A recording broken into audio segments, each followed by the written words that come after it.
Mestre Vendaval, Mestre Irineu.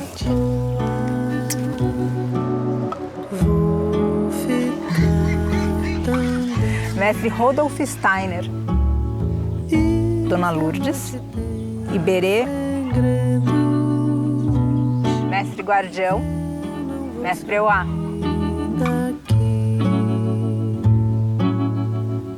Aparecida, Lube, Mestre Horus.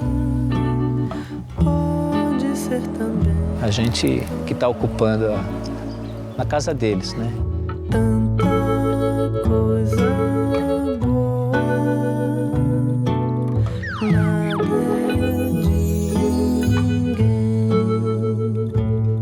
À medida que a gente subiu para a nossa mente, desconectou do nosso coração, a gente começou a acreditar em palavras. E é por isso também que a gente se decepciona tanto com seres humanos. Porque existe uma grande distância hoje entre o que a gente fala e o que está nas nossas mãos, as nossas ações. Com eles, a gente nunca se decepciona. Porque eles são a ação e o tom. A gente quer descobrir como é que a gente se comunica.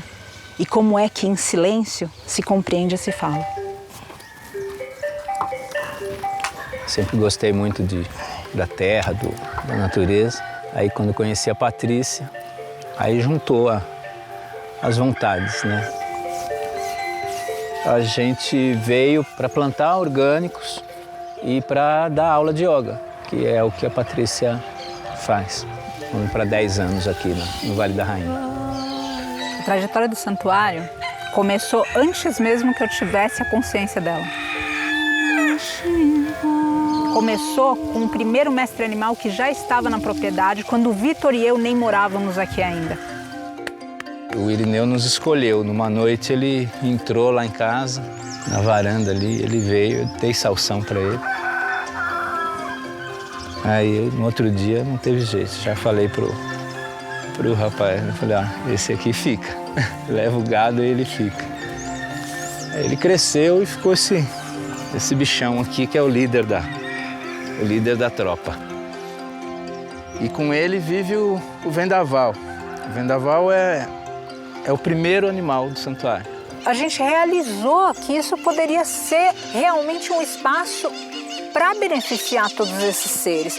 E aí então surge Mestres Animais. O conceito Mestres Animais no meu coração. Quando eles chegam, eles não toleram a nossa presença. Eu ainda tenho medo de gente, mas eu vou me curar. Agora que são muitos, a gente brinca que é como se um falasse para o outro, não, fica tranquilo, aqui tá tudo certo, eles não vão fazer nada. Mas quando eram menos, era muito difícil a gente se aproximar mesmo em 3 metros. Você entende que a búfala, o chifre dela é do seu tamanho? Você entende isso? Você também entende isso?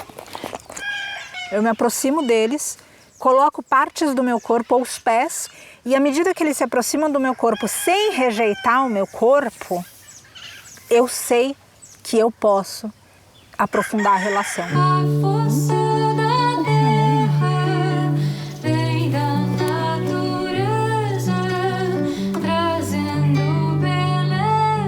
Shiva veio resgatada da pecuária de corte. Esse daqui é mestre Nassim. Ele é sequelado do leite, ele é desnutrido. Ele desenvolveu uma sequela neurológica, ele não anda direito. Esses resgates acontecem por abandono, quando o tratamento daquele ser é mais caro do que o lucro que ele oferece. Dentro da indústria, o mestre animal é posse. Isso é completamente diferente da lei para mestres cães e mestres gatos, onde a gente pode invadir por maus tratos. A gente sabe que não vai salvar todos os animais, né? Em um momento do percurso, inserimos a sabedoria do ponto de vista de educar, de incluir o agressor, para que ele fosse conscientizado do que acontece através de nós.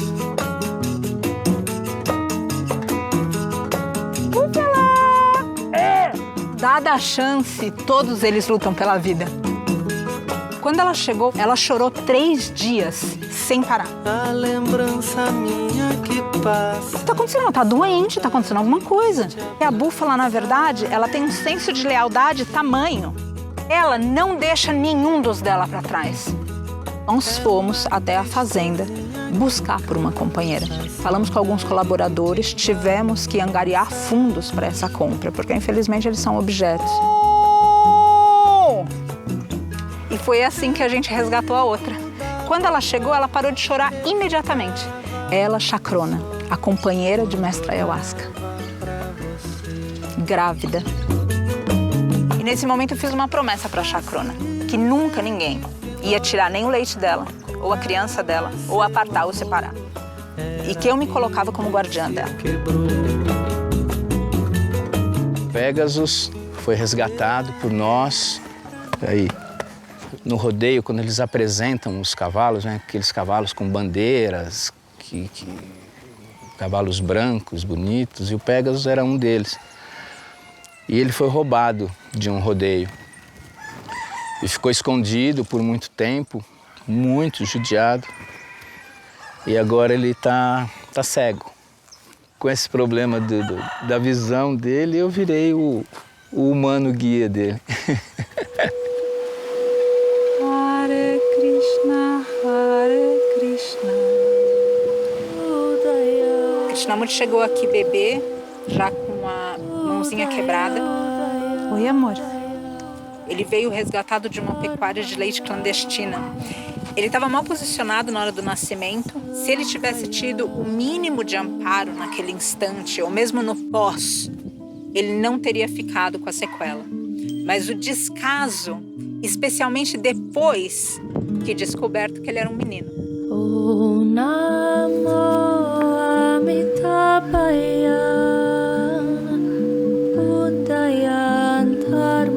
Falei, Krishnamurti, você sabe onde a mamãe tá? E ele olhou para cima. E foi desse dia que ele começou a aceitar o carinho. E eu acho que é uma forma dele entender que através das nossas mãos ele recebe o que a mãe dele deixou de herança para ele. Que o benefício do amor materno não é privilégio da nossa espécie. Ele é merecimento de todos os seres vivos.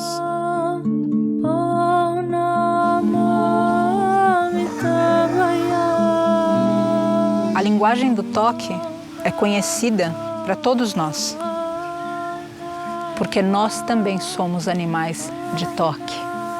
Nós também nos abraçamos, demonstramos carinho daquela forma.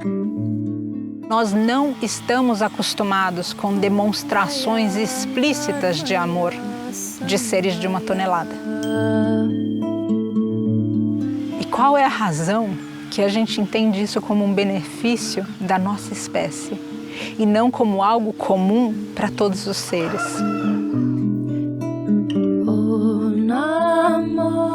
O toque é uma expressão de cura. É dar, é receber. É o coração em ação.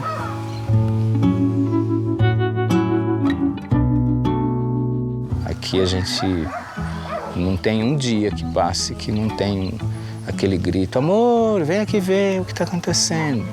Então é sempre uma cena de amor.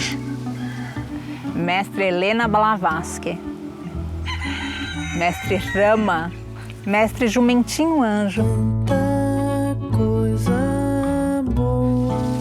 Mestra Jacira, Mestre Pegasus, Mestre Abuelito. Vou parar nesses que são mais de 30.